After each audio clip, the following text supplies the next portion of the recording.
Welcome sa DRS 2.0. Fresh at nagbabagang happenings ba ang hanap mo? Mga padabarkads man yan o mga trending topics? Pwes, sagutin natin yan. Kaya naman isubscribe nyo na ang ating channel para sa mga nagbabagang balita everyday. Welcome back again sa ating YouTube channel mga kadabarkads, and for today's video, ang pag-uusapan natin ay tungkol sa mga importanteng kaganapan sa loob at sa labas ng Itbulaga. Isang napakasayang pananghalian na naman po ang ating pinagsaluhan kanina sa programang Itbulaga. And speaking of Itbulaga mga kadabarkads, patuloy lamang po nitong nilalampaso ang katapatan na programa. Ayon nga dito sa inilabas na report, batay sa mga ulat at datos ng ratings, lumalabas na ang Itbulaga ang isa sa mga programang may pinakamalakas na hatak sa TV5. Ayon sa datos mula sa National Urban Television Audience Measurement na sumasaklaw noong February 16 hanggang 19, ang veteranong noontime program ay nakapagtala po ng average rating na 2.98%. Kapansin-pansin na ito rin ang tanging entertainment program ng TV5 sa kasalukuyan na kayang umabot sa 3.0% na marka sa ratings. So hindi na po nakakagulat mga kadabarkads na umabot sa 3.0% ang ratings ng programang Itbulaga kahit na sila po ay nasa limited audience reach na network. Hindi na po nakakapagtaka na mangyari po ito dahil ang Itbulaga mga kadabarkads ay pioneer na. Ibig sabihin, laking Itbulaga po tayo na kahit saang dalhin ng programang yan, susundan at susundan yan ng mga dabarkads dahil dito sila sanay, dito sila lumaki. Kaya gano'n na lamang po ang pagkagusto ni Mr. Manny B. Pangilinan na makuha ang Itbulaga nung time na ito ay nasa GMA Network. Samantalang next topic naman tayo, inilabas na po ng Itbulaga ang Lenten Special pasilip nila para sa mga dabarkads natin na kung saan ay bida dito ang ilang mga dabarkads natin na talaga naman pong nagbabalik sa programa po na Itbulaga. So ito po yung Bahay Aruga mga kadabarkads na kung saan ay magpapaiyak sa ating mga dabarkads sa paparating po na mahal na araw. Ayon nga dito sa Bahay Aruga matatagpuan ng isang bukod tanging pamilya abangan sa Itbulaga Lenten Special. So right after nga pong masilip natin at ang mga dabarkads yung Lenten Special po ng Itbulaga, grabe, the best talaga ang Itbulaga mga kadabarkads. Talagang ito yung taong-taong inaabangan po ng mga dabarkads natin. Yung iba kinikilabutan na parang tago sa puso po ang istoryang ito sa Bahay Aruga. Tunay ngang kaabang-abang ang mga entry sa Lenten Special ng dabarkads natin kaya suportahan natin ito. Samantalang meron naman pong mensahe at pasasalamat, ito pong clone ni Dulce para po yan sa TVJ and syempre dito po sa kay mismong Dulce mga kadabarkads. Sabi po ni Rogel Santos, "Thank you po Lord God, finally natupad na din ang isa sa pangarap ko.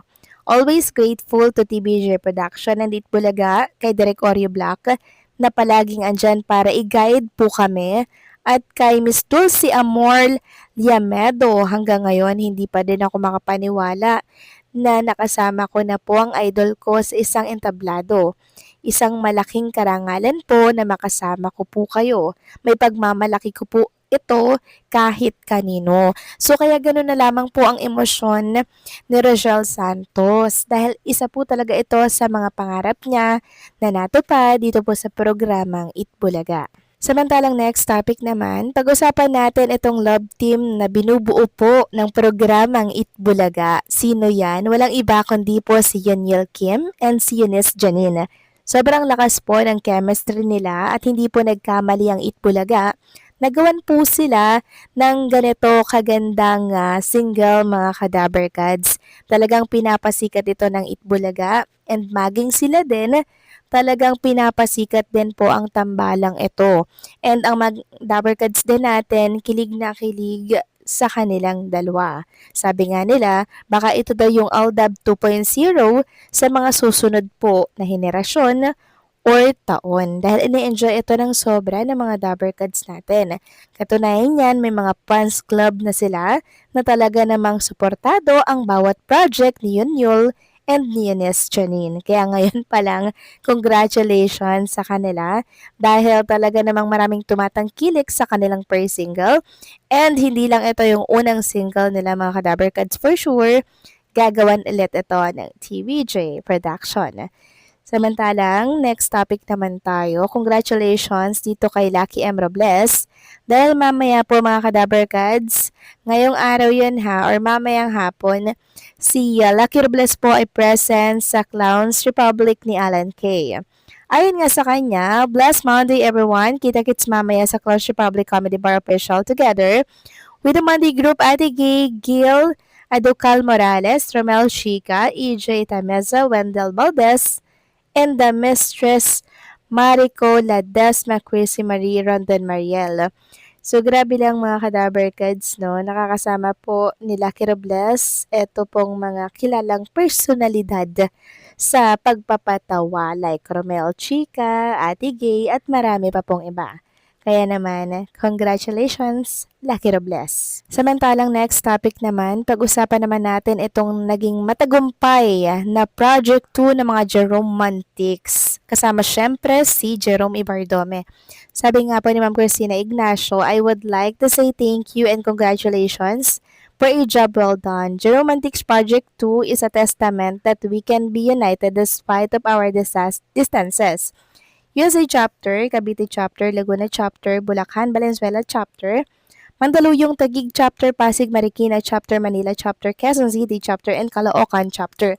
Sobrang dami po ng chapter na talaga namang nagmamahal at nakasuporta kay Jerome Ibardome na kung saan ay nagsasama-sama, nagtutulong-tulong kahit na malalayo po sila mga Kadaberkads, hindi talaga basihan na ang malayo ka, 'di ba, para makapagpaabot ng tulong, pagpapasaya sa ating mga kapwa. Kaya naman mabuhay ang mga Jeromantics, lalo na kay Jerome Ibardome. And also may panawagan din po si Ma'am Cristina Ignacio. Si Ma'am Cristina Ignacio, legit Dabarkads po yan. Kaya matatawag natin na legit Dabarkads siya, mga Kadabarkads.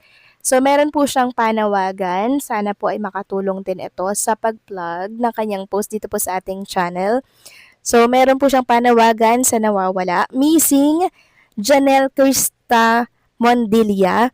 Missing since March 6 pa po, 2026. Address, Poblacion 1, Tag City, age 24 years old. If you have seen her and know where she is, pagbigay alam nyo lamang po mga Kadaberkads, kay Cristina Ignacio or sa contact na nakalagay po sa mga screen po ninyo. Malaking tulong na po ito mga Kadaberkads na maipagbigay alam ito sa mga viewers natin kasi mamaya baka nakita po nila ito mga Kadaberkads.